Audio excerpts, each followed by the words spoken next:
بسم الله الرحمن الرحیم. الحمد لله رب العالمین والصلاة والسلام علی سید الانبیاء والمرسلین محمد وعلى آله و صحبه اجمعین. اما بعد، بینندگان بسیار عزیز و گرامی، السلام علیکم و رحمت الله و برکاته. در جلسات گذشته صحبت از این کردیم که دانستن اسمها و صفات پروردگار باعث سعادت و خوشبختی در دنیا و آخرت میشه، به شرط اینکه به مقتضای اسمها و صفات پروردگار عمل بکنیم. صحبت از این کردیم که در پناه پروردگار کبیر و متکبر، دو تا اسمی که در کنار یکدیگر قرار دارند، گفتیم کبیر به معنی عظیم، به معنی بزرگ، و متکبر یعنی این که او بزرگتر و بالاتر از هر کس و هر چیزی است و به هیچ کس و هیچ چیز نیاز ندارد و این مخلوقات هستند و همه اون چیزی که هستی و وجود هست که در وجود خودشون و هستی خودشون به الله متعال نیاز دارند. صحبت از الله اکبر کردیم که اسم تفضیل هست، به معنی هیچ، الله متعال از همه کس و همه چیز بزرگتر هست. در ادامه مطلب الله متعال در آیه‌ای می‌فرماید که اتل ما اوحی الیک من الکتاب و اقم الصلاة ان الصلاة تنهی عن الفحشاء والمنکر ولذکر الله اکبر. در اینجا اومده که ذکر خدا اکبر هست، والله یعلم ما تصنعون، که در رابطه با این اکبر صحبت میکنیم. پروردگار متعال در این آیه 45 سوره مبارکه عنکبوت میفرماید اون چه که از کتاب خدا، از قرآن کریم به سوی توی محمد نازل شده، اینها رو برای مردم تلاوت کن. قرآن کتاب الهی رو برای مردم تلاوت کن.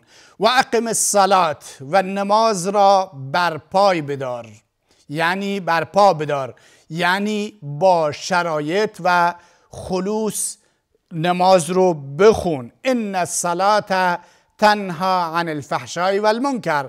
نماز اگر نمازی واقعی، نمازی توأم با اخلاص، با خشوع و خضوع باشد، تنهی عن الفحشاء والمنکر، انسان رو از کارهای زشت و ناپسند باز می‌دارد. اگر کسی رو دیدید که نماز می‌خواند ولی در عین حال مرتکب کارهای زشت و ناپسند میشه، درسته که فرض نماز و واجب نماز از گردنش ادا می‌شود، اما اون نماز خالی از خشوع هست، خالی از خضوع هست، خالی از اون در واقع معنویتی است که بتونه انسان رو کنترل بکنه. بعدش الله متعال میفرماید ولذکر الله اکبر، ذکر خدا بزرگتر هست. اینجا بهترین تفسیری رو که علما برای ولذکر الله اکبر ذکر کردن این هست که اینی که الله متعال شما رو یاد میکنه و میگوید که شما ثواب میبرید و وقتی کار خوب انجام میدید یاد شما رو میکند، اینی از اینی که شما ذکر اونو میکنید این بالاتر هست.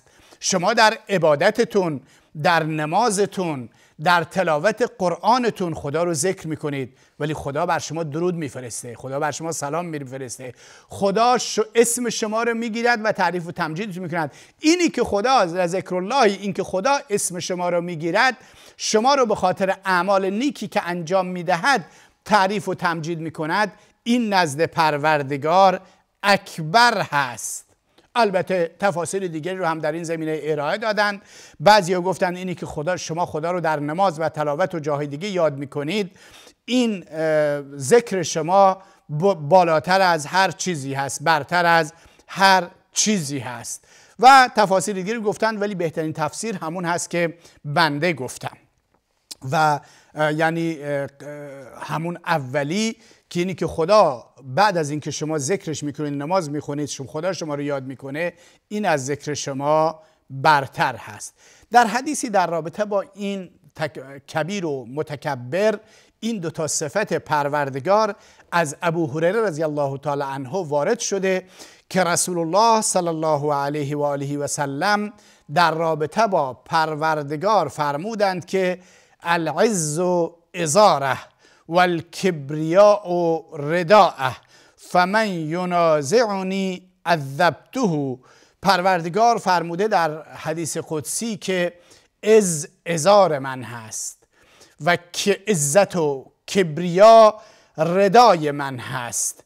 یعنی چی؟ یعنی این دوتا موضوع عزت و کبریا از صفات لاینفک من هستند. همونطوری که یک انسان بلا تشبیه ازار و ردا می پوشد و هرگز لخت نمی کند و اینها جزو زندگیش هستند، عزت و کبریا هم جزو صفات لاینفک پروردگار هستند. و پروردگار فرمود که هر کسی در عزت من و در کبریای من به جنگ من بیاید، یعنی احساس تکبر بکنه، احساس غرور بکنه، پروردگار فرمود که من او رو عذاب میدم و دچار مشکل و دچار عذاب میکنم.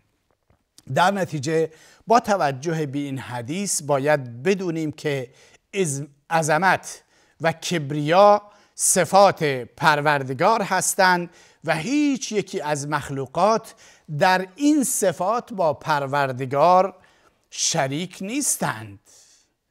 انسان ها هم میتونند بزرگ باشند، انسان های کوچک باشند، ولی عظمت پروردگار و کبریای پروردگار کجاست؟ و عظمت و کبریایی که انسان های دیگر دارند اون کجاست؟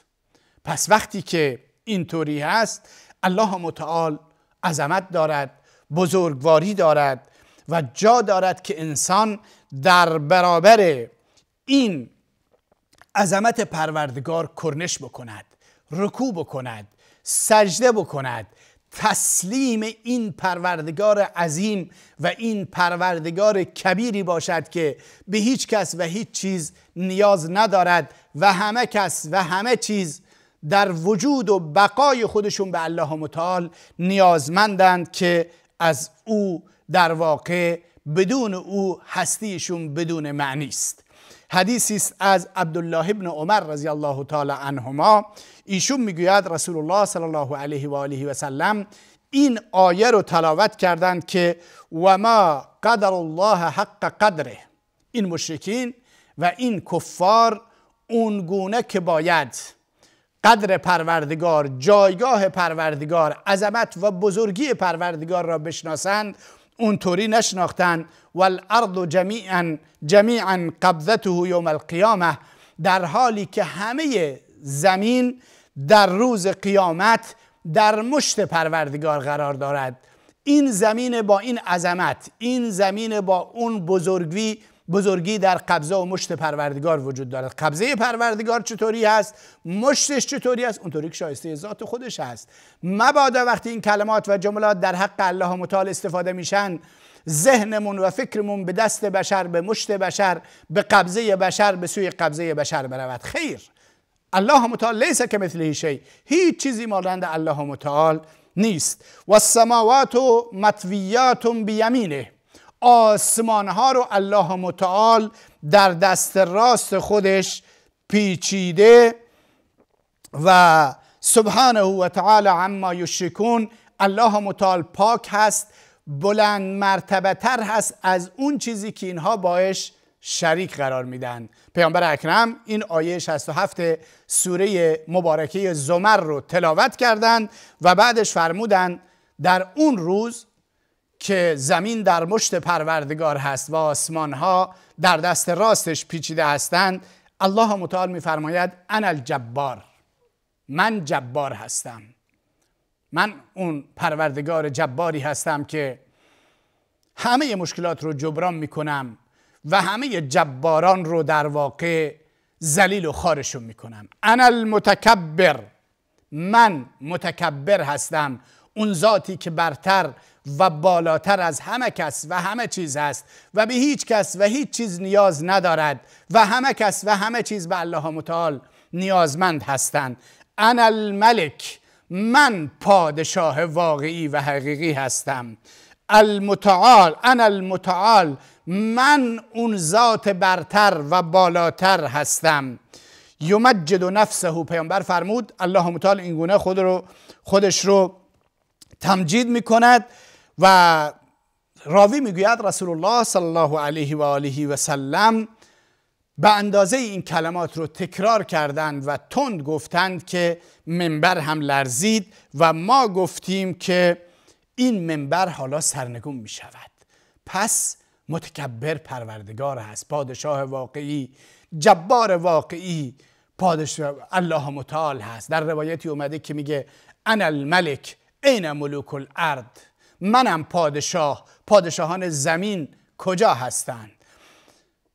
انا الجبار این جبابرة الارض، من جبار هستم، اونهایی که در زمین جباری میکردند و در واقع به بشریت و انسانها ظلم و ستم میکردند، اونها کجا هستند؟ و وقتی که صحبت از کبریا میشود، یک نکته‌ای که قابل ذکر هست، کبریا برای الله متعال صفت مدح هست، صفت ستایش هست، ولی برای انسانها صفت نقص هست، صفت مذمت هست، مذموم هست که انسانی دچار کبریا بشود. چرا؟ به خاطر اینکه وقتی انسانی تکبر میکند، تکبر بر کی میکنه؟ بر انسانها، بدون سند، بدون دلیل. از کجا معلوم که توی انسانی که در برابر انسانهای دیگر تکبر میکنی از انسانهای دیگر بالاتر باشی؟ مگر نه این هست که رسول الله صلی الله علیه و آله و سلم فرمودند مردم مانند دندانهای شانه با یکدیگر مساوی هستند، هرچند رتبه ها و درجات مختلفی داشته باشند، یکی دکتر باشه، یکی پزشک باشه، یکی مهندس باشه، ولی انسانید، ولی نیازمندید. ولی هر یکی، همون پزشک هم نیاز به کسی داره که اون کلینیکش رو و محل کارش رو تمیز بکنه.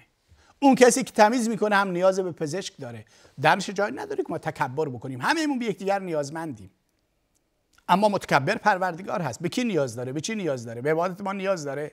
در اون حدیث صحیح رسول الله صلی الله علیه و سلم فرمودند که اگر شما تمام انسانهای روی زمین، انسکم و جنکم، جن و انس شما، بر فاجرترین قلب انسان روی زمین اتفاق نظر بکنید و همه ایتون دست به فسق و فجور بزنید، هیچ چیزی از ملک خدا کم نمیشه.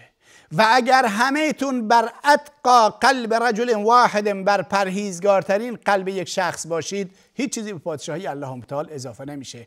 آیا ما انسانها چنین چیزی داریم؟ هرگز اینطوری نیست. در نتیجه در آیه الله متعال میفرماید اهم یقسمون رحمت ربک، آیا این انسان ها هستند که رحمت پروردگار رو تقسیم میکنند بین خودشون؟ نحن قسمنا بینهم معیشتهم، ما معیشت اونها رو در دنیا بین اونها تقسیم کردیم، رزق و روزی اونها رو تقسیم کردیم. و رفعنا بعضهم فوق بعض درجات، ما برخی رو از برخی دیگه بالاتر کردیم، یکی دکتره، یکی مهندسه، یکی تمیز میکنه. اما لیتخذ بعضهم بعضا سخریا، تا بعضی خدمت بعضی دیگر رو بکنن. حالا شما بگید آیا به عنوان مثال یک پزشک به کارگر ساختمون نیاز نداره؟ به لولکش نیاز نداره؟ به یک برقکار نیاز نداره؟ نیاز داره، پس نباید تکبر بورزد. آیا یک لولکش، یک کارگر، یک نظافتچی، اینها به پزشک نیاز ندارند؟ خداوند انسانها رو به گونه‌ای آفریده که درجات و رتبه‌های مختلفی دارند و برخی از اونها نیازهای برخی دیگر رو برآورده می‌کنند و این گونه کارها بین انسانها تقسیم می‌شوند. و رحمت ربک خیر مما یجمعون، و رحمت پروردگار در این چیز در واقع بهتر از اون چیزی است که اونها جمع آوری میکنن. نباید تصور کرد که این تفاوت‌هایی که بین افراد وجود دارد، اینها عدل الهی رو زیر سوال میبرند. چرا؟ به خاطر اینکه الله متعال بندگان رو به دو قسم تقسیم نکرده که بگه خب یک تعدادی باید در خدمت برخی دیگر باشد. نه، همونطوری که توضیح دادیم در خدمت یکدیگر هستند. هم کارگر به پزشک و مهندس و متخصص نیاز داره و هم متخصص و پزشک و مهندس به کارگر نیاز دارند. پس همه انسان‌ها از یک طرف در خدمت انسان‌های دیگر هستند و از یک طرف انسان‌های دیگر در خدمت اونها هستند. و این گونه هست که الله متعال در اون آیه دیگر می‌فرماید و هو الذی جعلکم خلائف، پروردگار اون ذاتی است که خلائف الارض، اون ذاتی است که شما رو جانشین انسان‌های دیگر و موجودات دیگر در روی زمین کرد و رفع بعضکم فوق بعض درجات، و برخی از شما رو در برابر برخی دیگر برتری هایی داد. چرا؟ لیبلوکم فیما آتاکم، تا شما رو در اون چیزی که عنایت کرده آزمایش بکند. کسی که پول داره آزمایشش در این هست که ببینه پولش چطوری مصرف میکنه، کجا مصرف میکنه، در چه جهتی مصرف میکنه، آیا به فقرا و مستمندان کمک میکنه یا خیر. اون کسی که فقیر هم هست داره آزمایش میشه. الله متعال آزمایشش میکنه که آیا در برابر فقر، نداری، مشکلات صبر میکنه، تحمل میکنه، قناعت میکنه یا نه، بی صبری میکنه، بی تحملی میکنه، دست به سوال میزنه، آبروی خودش و دیگران رو میبره. همه در هر جایگاهی که هستند، درسته که الله متعال جایگاه‌های مختلفی به انسان‌ها داده، ولی همه در حال آزمایش شدن هستند.